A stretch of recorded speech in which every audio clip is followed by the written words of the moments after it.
चलिए करते हैं क्लास को शुरू। आज कवर करेंगे हम 19 अगस्त के करंट अफेयर्स को, और लास्ट का जो हमारा पार्ट रहता है वो हिस्ट्री का रहता है, यानी आज के दिन जितनी भी घटनाएं हुई होंगी हिस्ट्री में उन सभी को कवर करेंगे हम सबसे लास्ट में, जिसमें एग्जाम में पूछ लिए जाते हैं, क्वेश्चन हिस्ट्री से रिलेटेड होते हैं उन सभी को। साथ ही साथ हमारे करंट अफेयर्स के साथ हिस्ट्री भी कवर हो जाती है। करते क्लास को शुरू।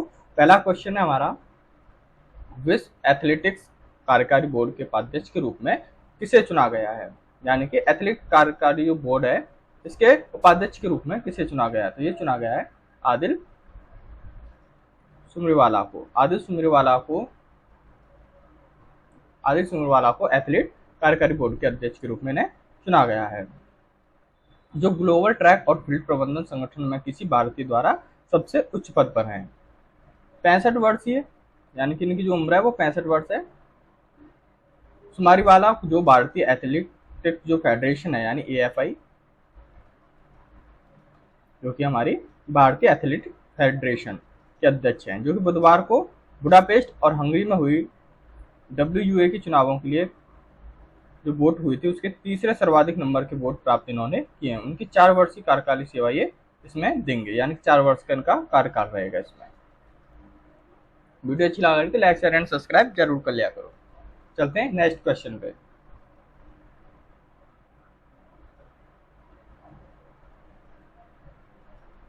नेक्स्ट क्वेश्चन है हमारा, सरकार लखपति दीदी योजना के तहत कितनी महिलाओं के लिए कौशल विकास प्रशिक्षण की योजना बना रही है?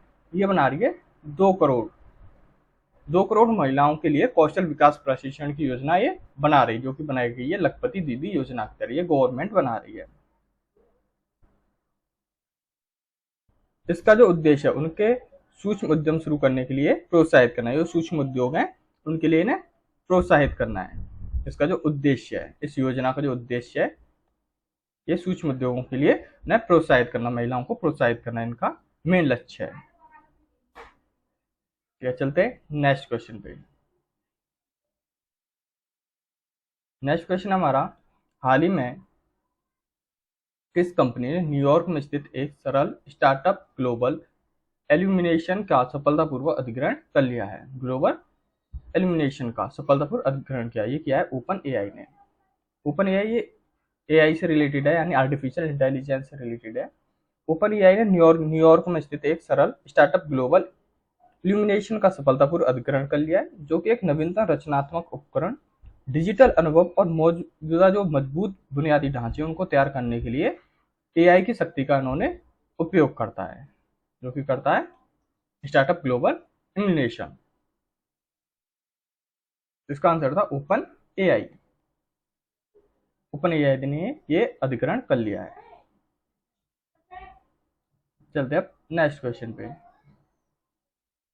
नेक्स्ट क्वेश्चन है हमारा, अंतर्राष्ट्रीय बास्केटबॉल महासंघ यानी कि FIBA, यह बास्केटबॉल महासंघ, इसने बास्केटबॉल विश्व कप 2023 का आयोजन कब से कब तक किया है? तो ये किया गया है 25 अगस्त से 10 सितंबर तक। 25 अगस्त से 10 सितंबर तक बास्केटबॉल महासंघ यानी FIBA का बास्केटबॉल विश्व कप यानी 2023 का आयोजन किया है, जो कि किया है 25 अगस्त से 10 सितंबर तक। ये जो फीफा यानी FIBA बास्केटबॉल विश्व कप जो वो 19वां संस्करण है, 19वां ये संस्करण है, जो फीफा के सदस्य संघों के पुरुषों की राष्ट्रीय टीमों द्वारा लड़ी जाने वाली 4 साल की अंतर्राष्ट्रीय बास्केट विश्व चैंपियनशिप है, जो टूर्नामेंट 25 अगस्त से 10 सितंबर 2023 तक ये फिलीपींस में होगा।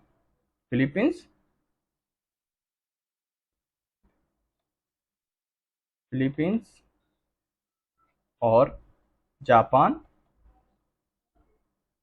फिलीपींस, जापान और इंडोनेशिया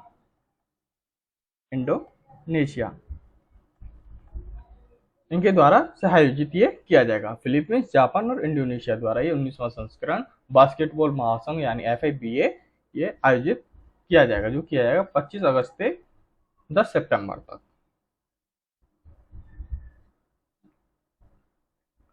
चलते हैं नेक्स्ट क्वेश्चन पे। नेक्स्ट क्वेश्चन हमारा, केंद्र सरकार ने सिटी बस संचालन, ये सेंट्रल गवर्नमेंट ने की है, सिटी बस चालन को बढ़ाने के लिए किसे मंजूरी प्रदान की है?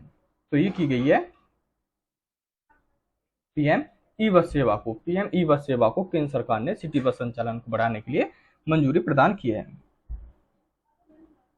जो कि पीएम ई बस सेवा को मंजूरी इन्होंने दे दी है। कैबिनेट का कहना है कि जो भी बिना संगठित बस सेवा वाले जो शहर हैं उनको प्राथमिकता दी जाएगी। जिनमें बस नहीं हो, जिनमें बसों की सेवा नहीं है, उनको सबसे पहले उन शहरों को प्राथमिकता इस योजना के तहत दी जाएगी, पीएम ई बस सेवा। इसमें सिटी बस संचालन को बढ़ावा देने के लिए मंजूरी प्रदान की गई है। चलते हैं नेक्स्ट क्वेश्चन पे। नेक्स्ट क्वेश्चन हमारा, ड्रॉप टेस्ट में फेल होने वाली द्युति चंद पर कितने साल का प्रतिबंध लगाया गया है? तो ये इन्हें 4 साल का प्रतिबंध लगाया। भारत की सबसे तेज महिला एथलीट और राष्ट्रीय 100 मीटर रिकॉर्ड धारक के रूप में प्रसिद्ध भारतीय पर्यटक धावक द्युति चंद को प्रतियोगिता से बाहर ड्रॉप टेस्ट में विफल रहने के बाद 4 साल के लिए इन्हें प्रतिबंध कर दिया गया है। 4 साल के लिए। साथ में इन्हें एक बड़ा झटका लगा है, जिन्होंने 4 साल के लिए ये इससे बाहर रहेंगी। प्रतिबंध है इनका द्युति चंद का। ठीक है, चलते हैं नेक्स्ट क्वेश्चन पे।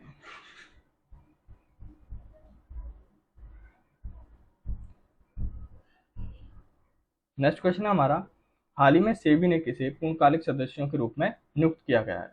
तो वो किया गया है कमलेश वार्ष्णेय को और अमरजीत सिंह को।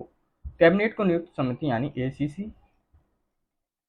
में कमलेश वार्ष्णेय और अमरजीत सिंह को सेबी पूर्णकालिक सदस्यों के रूप में नियुक्त मंजूरी इन्होंने दे दी है। भारतीय राज्य सेवा ने 1990 बैच के आधिकारिक वार्षिक वित्त मंत्रालय के राजस्व विभाग में संयुक्त सचिव हैं, जबकि सिंह जो हैं यानी कि अमरजीत जो सिंह है, ये भारतीय प्रतिभूति एवं विनिमय बोर्ड यानी सेबी के कार्यकारी निदेशक हैं। चलते हैं नेक्स्ट क्वेश्चन पे। नेक्स्ट क्वेश्चन हमारा,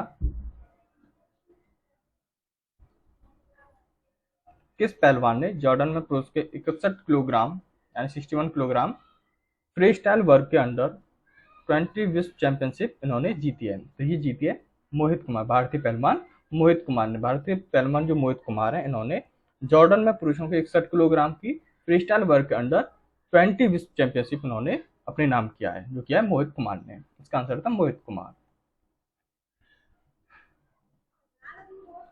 चलते हैं नेक्स्ट क्वेश्चन पे। नेक्स्ट क्वेश्चन हमारा, किसने पश्चिम बंगाल में मेरा बंगाल नशा मुक्त बंगाल अभियान शुरू किया है?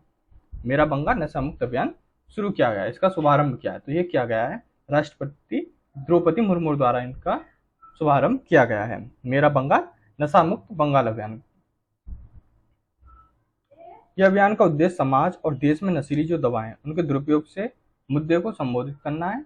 और राजभवन में अपने भाषण के राष्ट्रपति ने युवाओं पर नशीली जो दवाएं उनका दुरुपयोग के प्रभाव को जीवन के सही दिशा में चुनने की उनकी क्षमता पर चिंता व्यक्त की है, जो कि है राष्ट्रपति द्रौपदी मुर्मू ने। इन्होंने ये अभियान चलाया, मेरा बंगाल नशा मुक्त बंगाल अभियान। क्योंकि जो यहाँ के युवा हैं वो काफी ज्यादा नशे के आदी हो चुके हैं। यहाँ पे जो युवा हैं वो नशे ज्यादा करते हैं। पश्चिम बंगाल की बात कर रहे हैं हम। ठीक है, चलते हैं नेक्स्ट क्वेश्चन पे। नेक्स्ट क्वेश्चन हमारा केंद्रीय कैबिनेट में डिजिटल इंडिया प्रोजेक्ट को कितने करोड़ रुपए के परिवहन के साथ विस्तार को जो है मंजूरी दे दी है?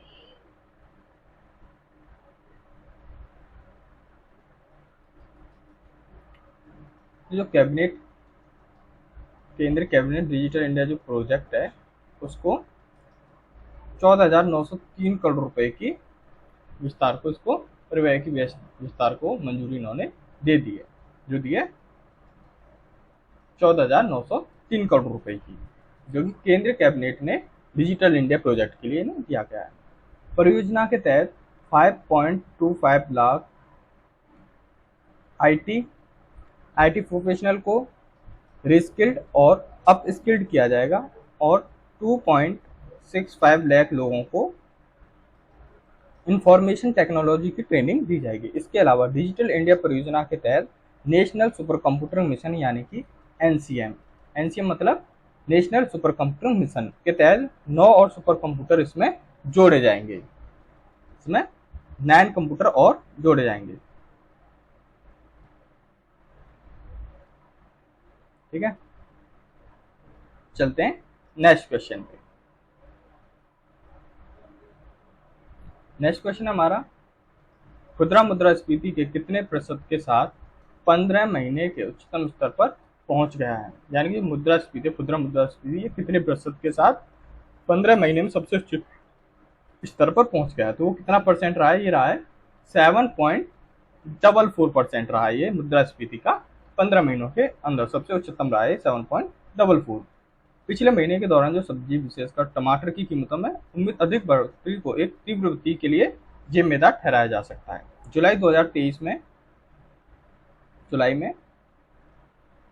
भारत की खुदरा जो मुद्रास्फीति थी वो 7.44% थी। जून 2023 में भारत की खुदरा मुद्रा जो स्फीति है उसकी जो दर है वो 4.8% प्रतिशत रही है, क्योंकि मई में 2023 में भारत का जो रिटर्न महंगाई थी उसकी जो दर है वो 4.25% रही है। 4.25% रही। अब बात करते हैं हम आज के इतिहास के बारे में, यानी कि 19 अगस्त के दिन जितनी भी घटनाएं हुई थी उनके बारे में बात करते हैं। तो पहला क्वेश्चन है हमारा, इस हिस्ट्री के पार्ट से हमारा क्या होता है कि जो हिस्ट्री के क्वेश्चन होते हैं ज्यादातर एग्जाम में पूछ लिए जाते हैं वो भी हमारे कवर हो जाते हैं, करंट अफेयर्स के साथ ये भी कवर हो जाते हैं, तो आपका जीके का जो सिलेबस है वो बराबर चलता रहेगा। ठीक है, चलते हैं पहले क्वेश्चन पे। 1600 में मुगल सम्राट अकबर ने अहमदनगर पर कब्जा कर लिया था। ये क्या था? 1600 में। और बात करें अहमदनगर सल्तनत की तो 1591 में मुगल सम्राट अकबर ने चारों डेक्कन रियासतों को अपनी सर्वोच्चता को स्वीकार करने के लिए कहा था। सभी रियासतों के अनुपालन को टाल दिया गया और अकबर के राजपूत जो थे वो 1593 में लौट आए थे। 1595 में बीजापुर के शासक इब्राहिम शाह ने अहमदनगर में 40 मील दूर एक गंभीर कार्रवाई में ये मारे गए थे। जिन्होंने मुगल सम्राट अकबर ने अहमदनगर पर कब्जा किया था 1600 में। नेक्स्ट क्वेश्चन हमारा, 1757 में ईस्ट इंडिया कंपनी का पहला 1 रुपए का सिक्का कलकत्ता टकसाल में बनाया गया था। ये बनाया गया था 1757 में बनाया गया था, कलकत्ता टकसाल में ये बनाया गया था। ये ईस्ट कंपनियों द्वारा, ईस्ट इंडिया जो कंपनी थी उसके द्वारा ही बनाया गया था। साल 1757 में 19 अगस्त को ईस्ट इंडिया कंपनी ने कोलकाता में 1 रुपए का जो पहला सिक्का था वो बनाया था।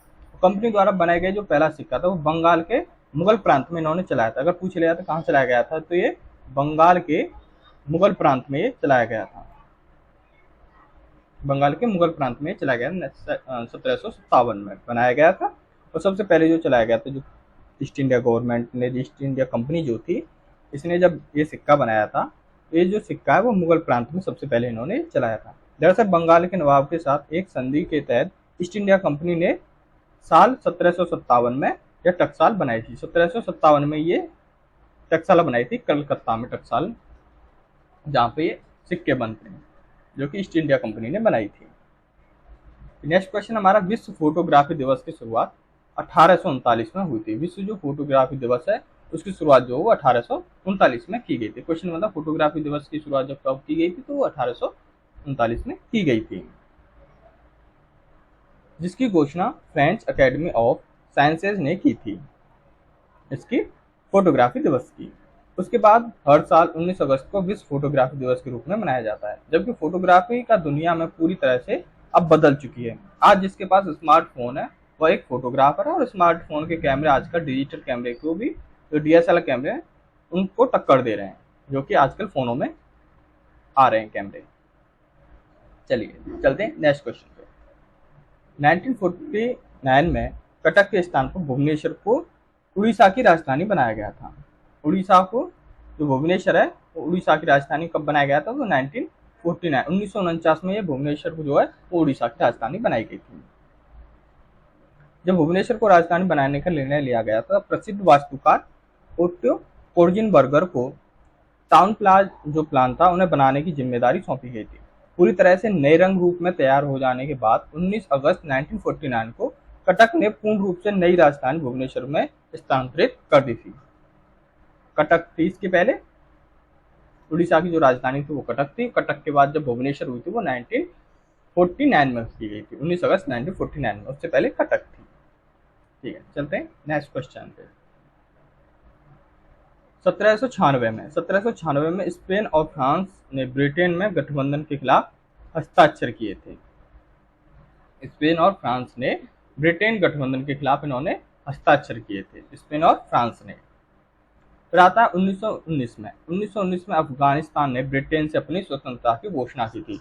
और पूछ लिया जाता है अफगानिस्तान की स्वतंत्रता की घोषणा कब की गई, तो 1919 में 19 अगस्त 1919 में अफगानिस्तान से ब्रिटेन से अपनी स्वतंत्रता की घोषणा की थी।